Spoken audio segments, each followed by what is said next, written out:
those two into the right place, and that involves rotating that around. Yeah. Sort of guide it a bit with that underneath. under Yep. there.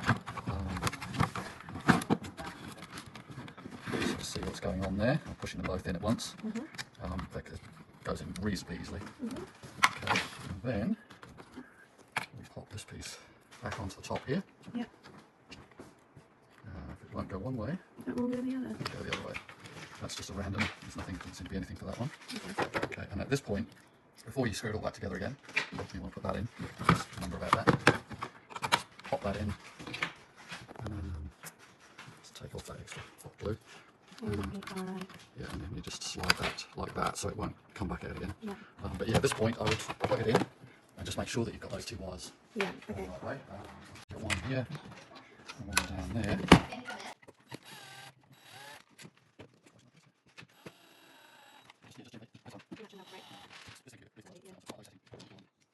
What setting is it now on? That's 4. Yeah.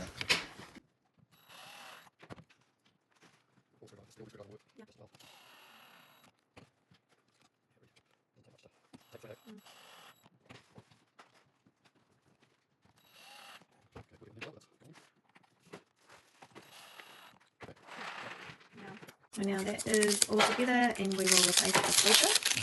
Now the reason we're changing the space in the first place was because the filter housing down the bottom here was snapped, which happens when you don't put the filter in completely Wiggle vertically. it as you're trying to get it out. It can snap. So you want to put it in nice and straight. Try not to wiggle it, and then really just use the wrench to just turn it. Shouldn't need to use a lot of pressure. And then the same thing when you're undoing it. Just turn it. And then very gently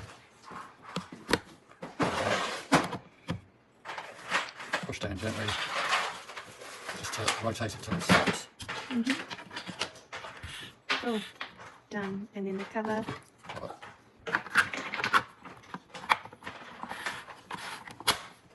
Ta-da! Of course, we can't really test it properly without Running the water through it. But we've got speaker noise. So that's a good sign. You know, if you had it wired up the other way, you probably wouldn't get speaker noise. Yeah. Okay, cool. All right, cool.